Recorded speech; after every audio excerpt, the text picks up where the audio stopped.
Bedui itu kalau ngaji sama Nabi itu lebih unik timbang yang soleh, timbang yang pinter. Sehingga banyak ilmu itu ditemukan dari orang Bedui. Karena cara berpikir itu aneh. Kalau orang soleh, orang waras kan berpikirnya ada aneh, standar. Jadi orang Bedui itu aneh. Pernah suatu saat Rasulullah itu khutbah cerita kiamat. Wah, dahsyatnya kiamat kayak apa? Semua orang diam nangis semua. Orang Bedui enggak, lebih cerdas. Ini Nabi itu aneh. Cerita kiamat kok udah ada tanggalnya ini gimana? Orang nangis semua karena dahsyatnya kiamat kayak gitu. Bumi dihancurkan, wus pantas sudah nangis dewi-dewi ya ono yang nangis pabrik banyune macam-macam ya. Ini kalau kiamat gimana ini perjalanan air kemasan saya kan orang mikir mikir dewi-dewi gitu. Tapi ini enggak, orang Bedui cara berpikir tuh enggak malah ya Rasulullah mata sa'ah engkau itu cerita kiamat tapi enggak jelas tanggalnya. Kalau cerita kiamat ya harus jelas dong kapannya. Jadi unik. Jadi cara berpikir sahabat kaget semua loh. Kaget. Karena gak kepikiran. Nabi a'radu anhu, a'radu itu mengabaikan. Banyak sahabat yang menganalisis lam yasma'kan. Nabi memang gak dengar sehingga mengabaikan. Ada yang analisis lagi sami'a wa kariha. Sebenarnya Nabi dengar itu gak berkenan karena tengah-tengahnya khutbah kok tanya. Tapi si Arabi ini cerdas. Masuk akal kan? Misalnya mau pilihan presiden, orang mesti tanya kapan kan gitu. Ya kan? Mau ganti presiden atau ganti bupati, takarannya orang kan kapan? Kayak Mas Akom jadi wali ndak? Pertanyaannya kan kapan? Kalau jatuhnya kan sudah ya. Sehingga tanya, mata sa'ah ya Rasulullah. Lama-lama Nabi diangen-angen, bener juga orang ini. Saya cerita kiamat kok gak jelas kapannya. Ini Nabi menjawab. Tapi karena Nabi orang-orang yang sangat pinter, tanya balik, ma'atat talaha. Lalu kalau kamu berani tanya kiamat kapan, saya tanya balik, ya persiapan kamu apa? Jawabnya santai saja. Fawwah ma'atatulaha kabira sholatin wala siyamin walakinni uhibbuka ya Rasulullah. Saya enggak menyediakan apa-apa, sholat saya biasa aja, maksudnya standar. Ya kira-kira 5 waktu pas. Ya jenis saya lah kira-kira gitu. Wala kabira siyamin, dan saya puasa ya standar saja pas. Walakin uhibbuka ya Rasulullah, tetapi saya mencintai engkau ya Rasulullah. Jawabannya Nabi apa? Almar'u ma'aman ahabba. Sebagian riwayat anta ma'aman ahbabta. Jadi hadis itu populer tuh barokahnya wong desa tadi. Andai kan dia punya etika maka sowan dulu tanya 4 mata. Itu jadi hadis ahadi. Tapi barokahnya dia selonong di depan umum. Zaman Nabi khutbah itu jadi hadis mutawatir. Jadi kadang barang baik itu barokahnya orang yang enggak baik. Maksudnya su'ul adab. Tanya gitu kan su'ul, tapi itu barokah. Akhirnya hadis itu mutawatir karena didengar ribuan sahabat yang mendengarkan khutbahnya Rasulullah.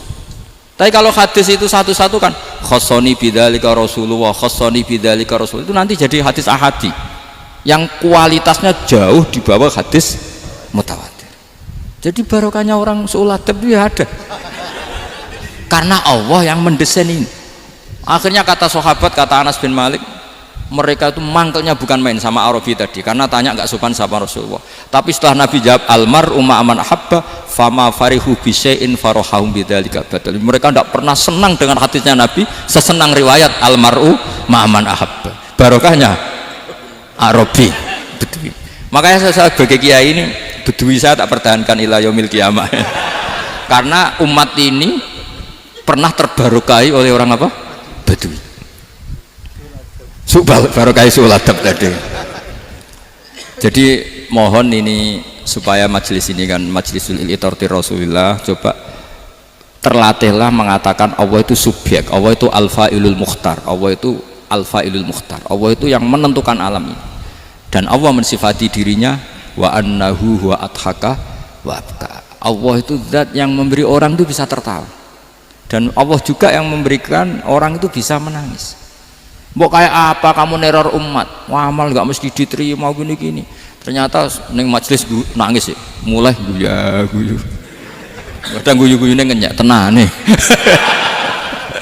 Daripada apa ya agak-agak merodok orang yang dohirnya beda dengan batinnya, nggak perlu distatuskan seperti itu.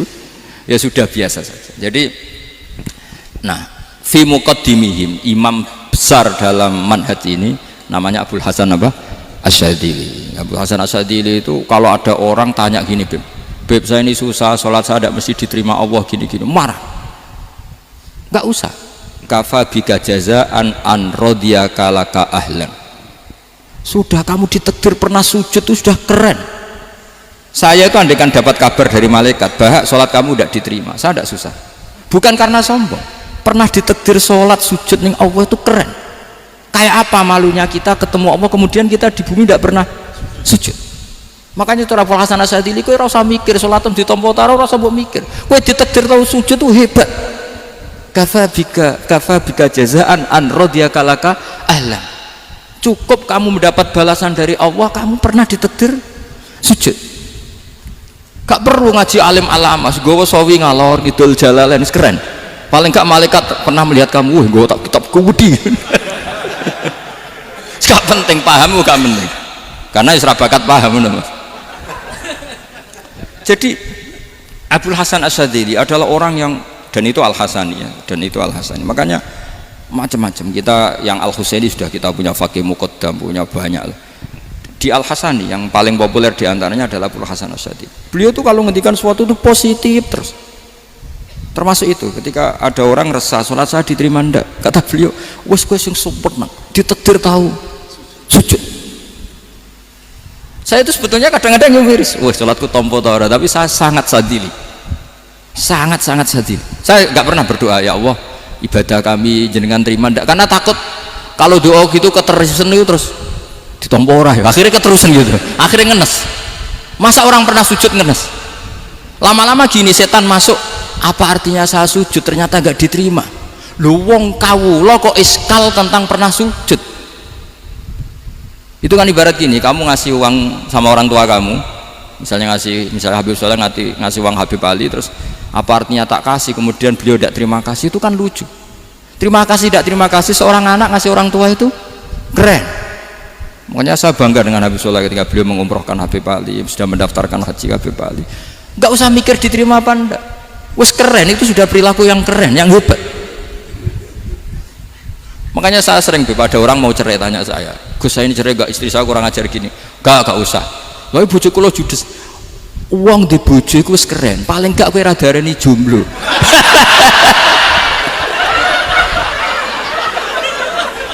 Oh, diarani duda ora enak.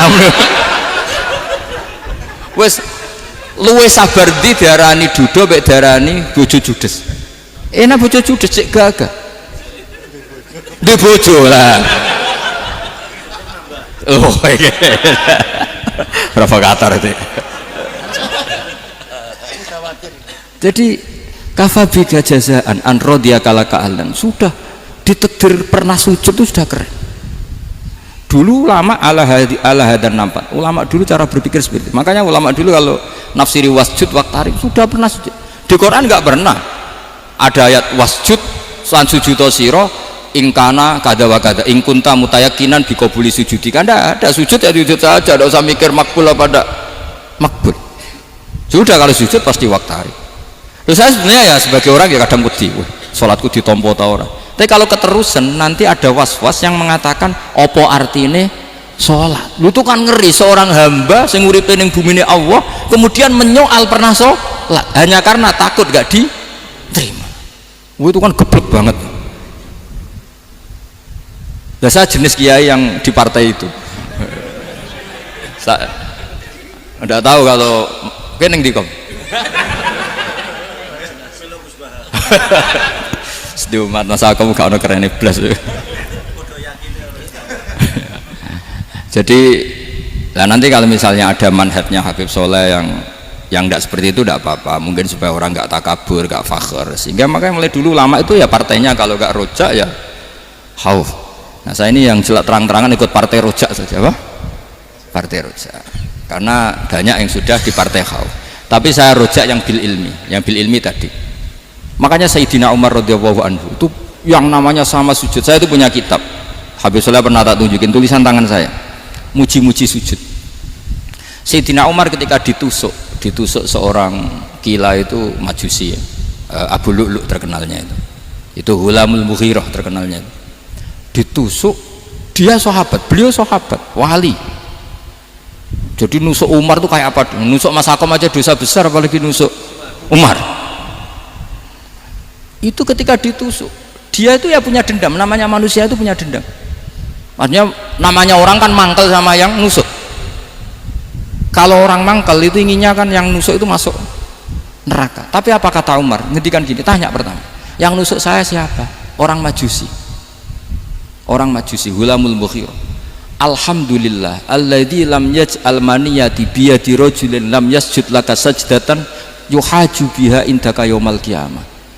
Saya itu senang Gusti, yang nusuk saya orang yang nggak pernah sujud sama jenengan. Jika kalau saya dendam supaya dia masuk neraka, saya nggak takut orang itu nuntut sama saya.